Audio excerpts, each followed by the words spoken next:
안녕하세요. 랜선 진료실 시작하도록 하겠습니다. 제가 오랜만에 랜선 진료실 하다 보니까 질문이 좀 많이 밀렸어요. 그래서 최근 거밖에 좀 못 챙겼고 가급적이면 다른 구독자분들께도 좀 도움이 될 수 있는 내용으로 선정을 좀 해보았습니다. 첫 번째 우리 환자분은 간경변 환자로 예전에 식도종 맨유 출혈 그리고 흉수, 이게 이제 복수가 많다 보면 복수가 오른쪽 횡격막 위를 타고 흉수까지 올라오는 경우가 있거든요. 그러니까 흉수 천자 경험이 있다는 거는 복수가 있었을 가능성이 높고 명백한 비대상성 간경변증 환자에 해당이 됩니다.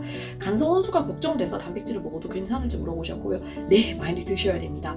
이게 단백질을 제한해야 되는 시기는 급성 간성 혼수 시기, 그러니까 정말 막 오르락 내리락 그 시기, 그 정도 시기가 아니면은 다른 시기는 모두 다 단백질을 많이 드시도록 권유를 하고 있고, 환자 몸무게 kg당 1g, 즉 60kg 남자면 하루에 약 60g의 단백질을 드시라고 권유드리고 있습니다. 굉장히 많은 양이라서요. 이거 드실 수 있는 분 다 없긴 해요. 그래도 챙겨 드셔야 식도종 맨유 출혈이라든지 복수에 호전이 됩니다. 네, 두 번째 우리 중3인데 바이탈과 의사가 하고 싶다고 하셨어요. 아, 참 요새 시기 같은 경우에는 바이탈과를 하는 게 좋을지 모르겠습니다. 우리나라 바이탈과 솔직히 얘기하면 희망이 없을 것 같은데 이 상황이 어떻게 될지 좀 봐야 될 것 같네요. 참, 그리고 이제 바이탈과 의사의 어떤 그런 사명이라는 게 사실 들어올 때부터 사명을 갖고 들어오는 사람은 거의 없고요. 대부분 이제 하다가 보면, 일하다 보면 환자를 많이 접하고 또 짠한 마음 생기고 이렇게 일하다가 사명감이 생기는 게 더 많거든요. 네, 그렇습니다.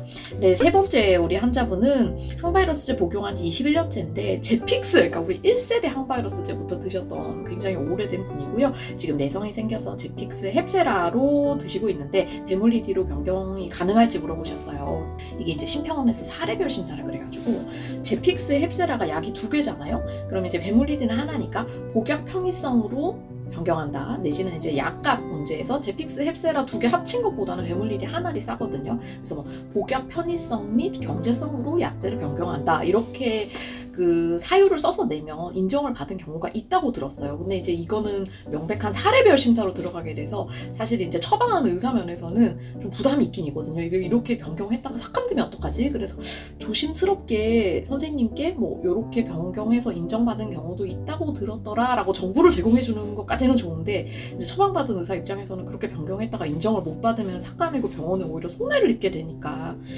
선생님이랑 잘 원만한 합의를 보시기 바랍니다. 네, 다음 우리 수인님께서는 수직 감염으로 만 53세시고 바라클루드를 한 10년 이상 복용했는데 지금 이제 약을 중단하신 상태라 그래요. 그래서 지금 현재 결과를 보면은 S 안티젠 네가티브, 즉 몸 안에 비형 간염 항원이 없고, 그 다음에 S 안티바디 항체는 이미 형성이 되어 있는 상태입니다. 즉 비형 간염의 증거는 없고 비형 간염의 항체가 있기 때문에 현재는 아마 선생님처럼 저도 이제 약 중단을 권유를 할 것 같고요. 다만 이런 경우에 이제 장기적으로 비형 간염이 나중에 재발을 하는 경우가 한 20% 정도는 있다고 돼 있거든요.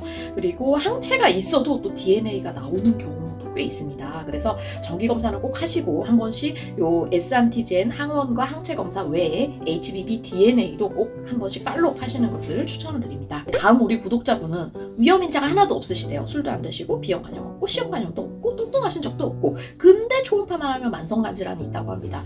찾아보니까 실제로 약 만성간 질환의 약 10% 정도 환자들은 이티올로지 원인이 좀 없는 경우가 있다고 하더라고요. 저도 임상에서 이런 환자들을 많이 봅니다. 근데 바꿔서 얘기하면은 이렇게 원인이 없는 만성 간질환 환자의 경우에는 뭐 실제 진행하는 경우가, 그러니까 더 간경화라든지 그렇게 진행하는 경우가 좀 드문 편이고요. 정기 검사는 물론 하셔야겠지만 뭐 간 수치가 정상이다라고 하면 크게 걱정 안 하셔도 될 것 같아요. 물론 이제 만성 간질환이 있는데 간 수치 AST, ALT도 같이 오르락 내리락 한다, 그럴 경우에는 뭐 저희 자가면역 간염이라든지 뭐 그런 쪽 검사를 해보셔야 되겠지만, 특별히 그게 아니라면 그냥 정기검사 1년에 한 번 정도 유지하는 것만으로도 충분할 것 같습니다. 그리고 실제 초음파에서 만성간질환으로 나와도 파이브로스캔이나 다른 검사를 해보면 그렇지 않은 경우가 꽤 있거든요. 그래서 혹시 가능하다면 추가 검사를 한번 받아보시는 것을 추천드립니다. 네, 다음은 어머니께서 간경화가 심하고 고주파 치수를 받으셨는데 퇴행성 관절염이 심해서 연골주사 받기를 원한다고 하셨어요. 이게 이제 연골주사가 어떻게 찌르는 그런 형태인 거잖아요. 이거 이제 차일드 점수에 따라서 결정이 됩니다. 그러니까 간경화가 있을 때 우리가 차일드 B나 차일드 C에 해당하면은 이 연골주사 찌르는 것 자체가 안에 출혈이라든지 아니면 뭐 감염의 그 위험성을 높일 수가 있어서 저는 권유를 잘 안 해드리는 편이고, 차일드 A 환자분이라면은 크게 문제는 안 될 수 있는데 어쨌든 간경화 있는 것 자체만으로도 출혈 성향이 좀 있기 때문에 조심해서 시술을 하는 것이 좋습니다.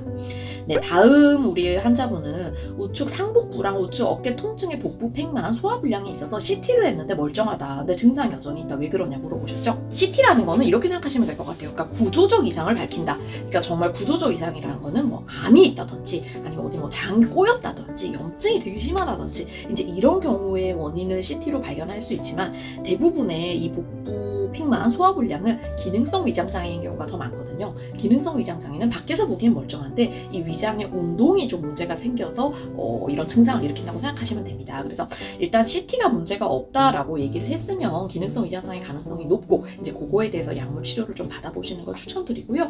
이 기능성 위장장애가 교수님이 어떻게 약 쓰시냐에 따라서 좀 차이가 많이 나더라고요. 그래서 가급적이면 뭐 동네에서 만약에 잘 호전이 안 된다면 대학병원 위장관 진료 보시는 교수님 찾아가시는 거 추천드립니다. 네, 다음 우리 구독자분께서 퍼플블랙으로 염색하신 것 같다 그랬는데요. 이게 제가 요새 미용실을 갈 시간이 너무 없는 거예요. 당직 쓰고 다음날 뻗어 있고 쉬는 날 가야 되는데, 그래서 집에서 염색을 혼자 하다가 20분 만에 원래 머리를 감아야 되나 그런데 졸다가 30분인가 40분 만에 감았더니 시커멓게 됐습니다. 의도한 건 아니고 죄송해요. 네, 다음 우리 구독자분은 간경화가 심한데 음주를 계속했고 40년 생존하다가 사망하셨다고 하셨어요. 좋은 음식을 먹어서 장수한 거라고 하셨는데, 이게 이제 술을 먹어도 확실히 개인적 감수성이 달라요. 그러니까 술 먹는다고 다 우리 알코올성 간염이 생기는 거 아니고, 술 드시는 분 중에 약 30에서 40% 정도만이 간이 안 좋아지고요. 근데 이제 그 알코올성 간염이 한번 생기면 이제 그 안에서는 간경화로 좀 진행을 하는 편인데, 술을 드신다고 모든 분이 간이 나빠지는 거는 아닌 것은 맞습니다. 네, 그리고 이제 다음 우리 구독자분께서는 복부 초음파를 받았는데 췌장이 꼬리까지 다 보인다고 하셨대요. 우리 구독자분 되게 마르셨나 봅니다. 복 받으신 체형이고, 이런 경우에는 특별히 뭐 심각한 경우가 아니라 그냥 건강검진 목적으로 하신 거면 굳이 뭐 CT까지 추가 촬영해야 될 필요는 없지 않을까라고 생각을 합니다. 네, 우리 다음 차우님께서는 담석증을 앓다가 소화가 안 되고 당 수치가 떨어지지 않아서 복부 초음파를 했는데 간경화 초기라고 얘기를 들으셨대요. 이게 이제 당 수치가 떨어지지 않는다는 게 혹시 우리 차우님이 당뇨가 있다는 얘기일까요? 이게 이제 당뇨가 있게 되면 비알코올성 지방간, 요새는 뭐 대사이상성 지방간이라고 얘기를 하는데, 그게 있게 되고 대사이상성 지방간이 좀 진행을 오래 하게 되면 간경화로 가는 경우가 생깁니다. 그래서 이 경우에는 저희 뭐 파이브로 스캔이라든지 아니면 이제 간경화가 어느 정도 심각한 단계인지 그런 거를 전문 간 보는 선생님한테 진료를 좀 받아보시는 거를 추천을 드립니다. 다음 우리 구독자분께서는 23년 4월에 대상성 간경화를 진단받고 지금도 한 잔씩 하는데 복수도 한 달도 아니다. 금주해야 되냐 물어보셨고요. 쓰시면서 다 알고 계시죠? 금주하셔야죠. 간경화 왔는데 술 드시면 당연히 안 됩니다. 이거 상식선에서 생각하세요. 어려운 게 아닙니다. 네, 다음 우리 구독자분께서는 지인이 결찰수를 했는데 1년이 되도록 피를 토하지 않는다고 했다. 그럼 완전히 묶인 건가? 아니면 또 터질 위험이 있나? 그러니까 이제 이게 정맥류라는 게 간 기능이랑 비례를 하게 되거든요. 그래서 어쨌든 결찰수를 하고 1년간 지금 안 터졌다는 얘기는 간 기능이 안정적일 가능성이 좀 높고요. 그러니까 바꿔서 얘기하면 간 기능이 계속 좋으면은 이 정맥류가 재발하지 않을 가능성이 높고요. 만약에 결찰술이 잘 됐는데도 간 기능이 이제 앞으로 계속 떨어진다, 술을 계속 드신다든지 이제 이런 경우가 되면 다른 새길로 또 그 정맥류가 생기면서 뭐 결찰술이 필요한다든지 아니면 정맥류 출혈이 발생할 가능성이 높습니다. 즉 뭐 이 시술의 문제보단 간 기능이 얼마나 유지가 되는가가 관건이라고 할 수 있겠습니다. 다음 우리 구독자분께서는 이 당뇨 관련한 얘기를 올려주셨어요. 배물리디랑 당뇨약을 복용하고 있는데 이제 요새 당뇨 관리 차원에서 음식 먹는 순서에 따라서 이게 다르다 뭐 이런 얘기가 있나 봐요. 그래서 이거는 제가 잘 몰라서 당뇨 선생님한테 한번 여쭤봤거든요. 그 미에로바이바 제로가 그래도 식이섬유가 많긴 하지만 어쨌든 액체이기 때문에 이게 그래도 채소 먹는 것보다는 효과가 좀 덜하지 않을까라고 의견을 주시더라고요. 이게 이제 채소를 먼저 먹으면은 이게 혈당에 도움이 되는 이유가 채소가 섬유질이다 보니까 소화가 좀 천천히 되잖아요. 근데 아무래도 이제 미에로바이바는 액체니까 당연히 채소보다는 통과하게 되는 속도가 빠르죠. 그러니까 채소보다는 좀 효과가 덜하지 않을까라고 의견을 주신 것 같습니다.